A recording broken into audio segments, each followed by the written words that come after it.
guys, it's Sarah, and today we are starting on quarter 2 for the Go With The Flow challenge that I'm doing with my friend Jen over at Bookish Blonde. And every quarter we are going to be putting out a vlog for you where we are reading our monthly prompts for our Go With The Flow challenge that we created together.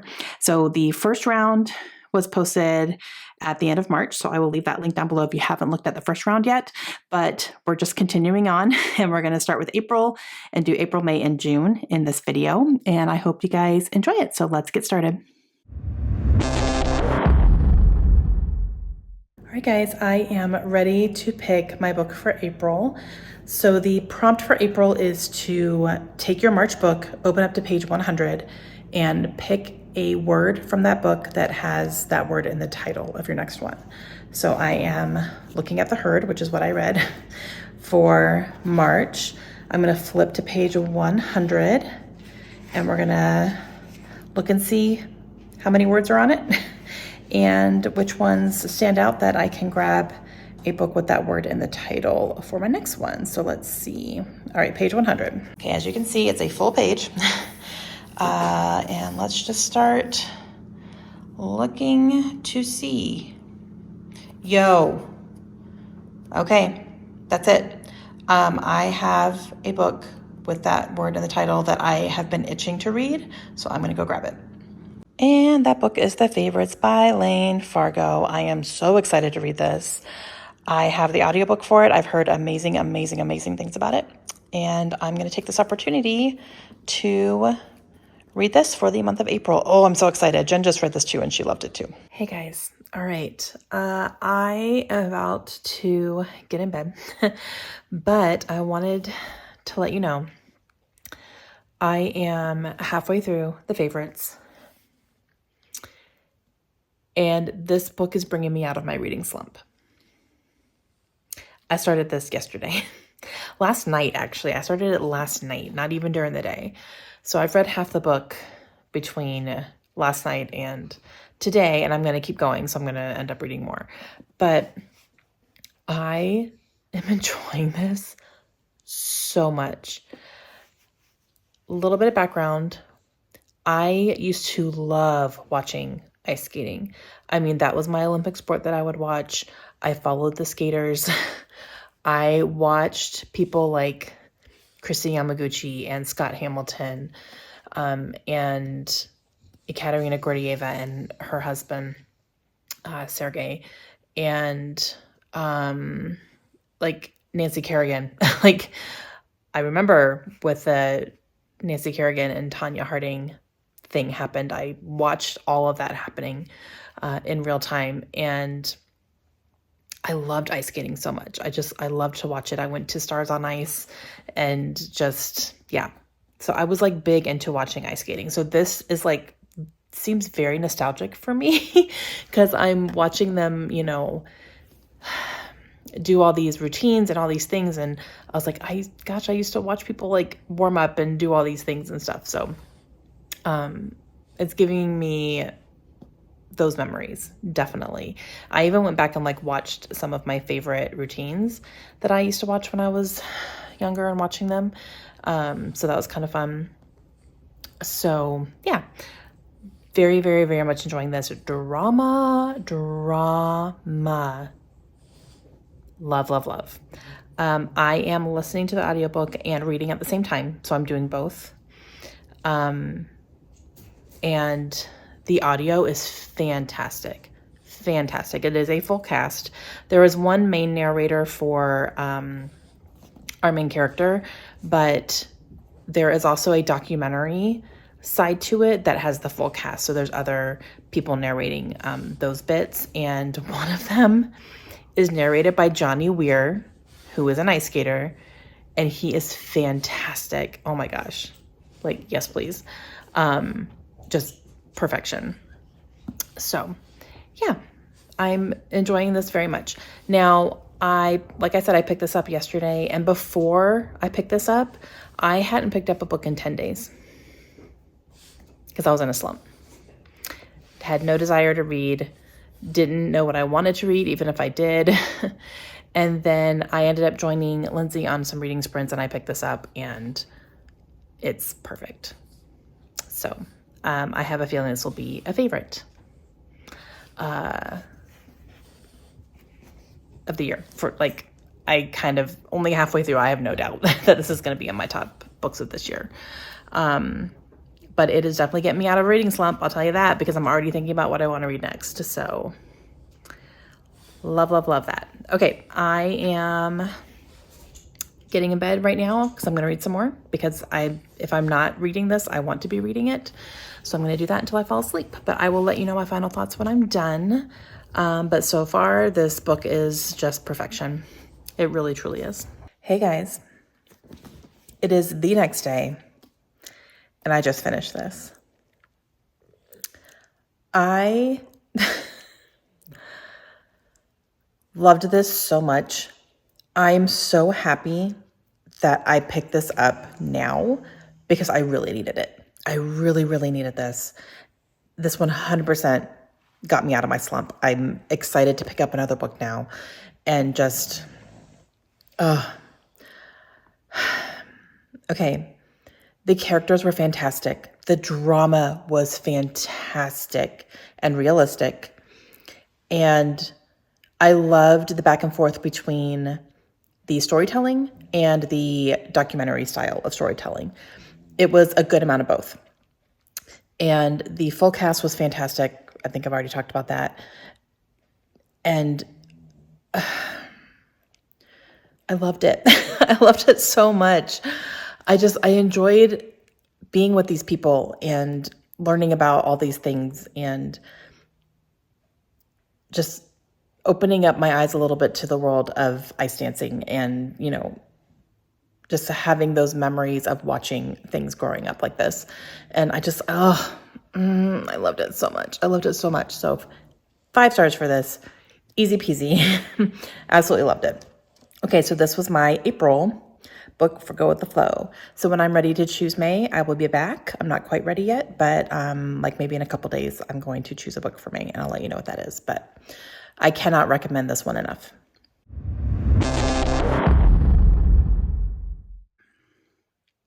Hey guys. All right, it is May. It's May. Took me a second. And I am ready to pick my Go With The Flow book. So for April, I read The Favorites by Lane Fargo. So I have the printout of Go With The Flow on my bulletin board. So let's take a look at that and see what the prompt is for May. Okay. So April was this one. So I read The Favorites. May is a different time period. So a different time period than The Favorites. Now, my favorites was majority set in the 90s. So anything not the 90s. And actually, I'm about to pick up a book that I think is going to fit that just fine. I'm about to pick up You'll Never Know I'm Here by Kirsten Modglin. This one is a 5-star prediction, and it's pretty short, so I can get through this really quickly. I'm actually planning to try to get this done before all of our family is in town in a couple of days, so I'm planning to read this anyway, and this is set in current day, so not the 90s for sure. So yeah, I think I'm going to go ahead and use this one for my Go With The Flow. So when I'm at the halfway point, I will let you know and let you know my thoughts. Hey guys, okay, I am tiny bit more than halfway through You'll Never Know I'm Here. I will say that this is very easy to read. I easily read the first half of this book in one sitting. This is only about 200 pages, and I read the first 100 pages in one sitting easily. And it's not like a super big book, and it's pretty easy and quick to read. Am I enjoying it? Kind of. This might be a good palate cleanser book, I would say, just because it is very quick and easy and mysterious. Like I'm interested in what's going on. The writing for me is fine. It's nothing like, I'm not tabbing it. I have tabs in here as my bookmark, but I don't feel the need to tab it. So there's that. And usually if I'm tabbing, it's because I'm like super into either the story or the writing or whatever. This one, I'm just kind of like reading it, and it's a book that I'm reading, and it's fine. So I'll say that it is keeping my interest, but yeah. So I don't anticipate this is going to end up being 5 stars for me. Maybe a 4, depending on how the second half goes. We'll see. But it's fine. It is relying pretty heavily on some tropes, to the point where I have a prediction, and I predicted it very early on in the book. So we'll see what ends up happening, if that ends up being something that happens. But yeah, so a check-in point to say it's going okay. Hey guys, okay, I finished this last night. I did not like it. The beginning was promising. I was intrigued, and I was like, okay, cool.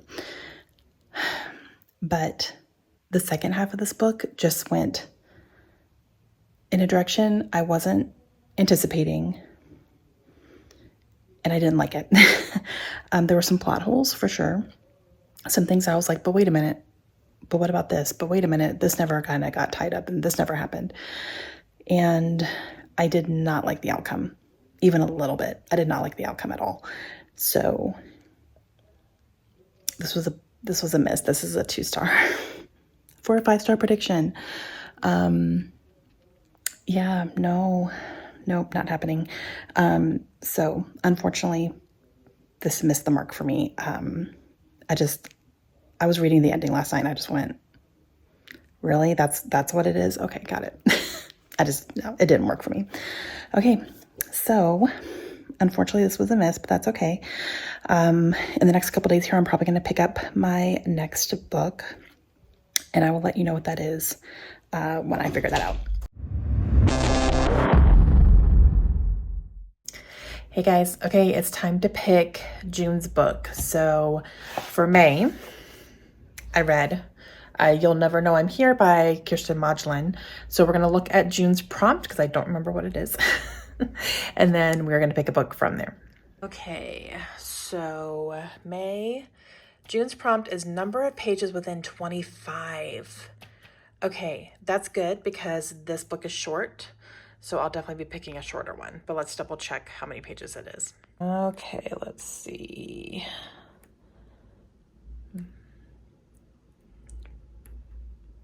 Okay, that's acknowledgements. Things, still stuff and things. Okay, so, focus. 205. 205. So that is definitely short. So let me kind of look around and see what jumps out at me. So it needs to be between 185 and 230. Is that correct? That sounds right. I'll double check the math, but okay. Okay, I had to find one between 180 and 230, and I found one. I'm going to read The Westing Game. This is by Ellen Raskin. It's very short. It's 182 pages. So that's awesome. And this is a middle grade, and it's a mystery. I've heard very good things about it. I have heard there's like a whole game, a puzzle to solve throughout the whole thing, and it involves a house. But I'm definitely needing to read some more middle grade. And so I'm going to go ahead and give this one a read and see what I think, but it's very short and I should be able to get through it pretty quickly. So when I'm at the halfway point, I'll let you know, and we're going to read this one. Hey guys. Okay. I am at the halfway point of The Westing Game. I listened to half of this book yesterday in one sitting. It was very, very quick and easy to do. And, I'm enjoying it so far. I'm not tabbing it at all. I don't feel the need to tab it. And I kind of feel like at the end, I'm not going to be hanging on to this one as part of my collection for the long haul, but I am enjoying it. It's very entertaining. It's definitely like people being thrown together and for a very specific purpose, and them trying to figure out what's going on, and they have to solve some riddles and do all that stuff. So I'm just kind of still seeing where it's going. I'm not quite sure. So yeah, but we'll see. But I did listen to half of it, like I said, in one sitting. So I know that I can like finish this up pretty quickly here. But yeah, so that's how it's going. Hey guys, pardon the rain if you can hear it. It's been pouring for like 2 days straight. So, but I wanted to let you guys know that I finished the Westing game last night. This was good. I could definitely see middle grade readers enjoying this book, but I will say they would have to really be paying attention because I listened to this, which is fine, but I was also reading along at the same time for the most part. And even I got a little bit confused at points. I was kind of like, wait, who's this? What's going on? So there's a lot of kind of red herrings in here. So I think if a middle grade reader is going to be reading this, while they could enjoy it, they'd have to really just be paying attention to it. It's not something that you can just really kind of fly through and not think about too much. It's a thinker. It makes you think. And it's, trying to solve a puzzle on who killed Westing. That's his last name, Sam Westing. And people are trying to figure it out. So yeah, but it was good. I gave it 4 stars. So, not like my favorite middle grade. I'm probably not going to hang on to it, but I did enjoy it. So now I know if kids come in and they want like a puzzle solving mystery, I can definitely steer them towards this one. So, all right. Okay. So that is going to be it for quarter 2 for our Go With the Flow. And I will be back with my next one when I'm ready to pick my book for July. Jen and I are going to do a fun kind of way to pick our books for July. We're going to do that together. So, all right. So make sure you guys go check out Jen's video today as well. She has her quarter 2 vlog up today too. I'm going to leave her channel link down below, and we will see you guys again very soon. Hope you have a great day. Bye.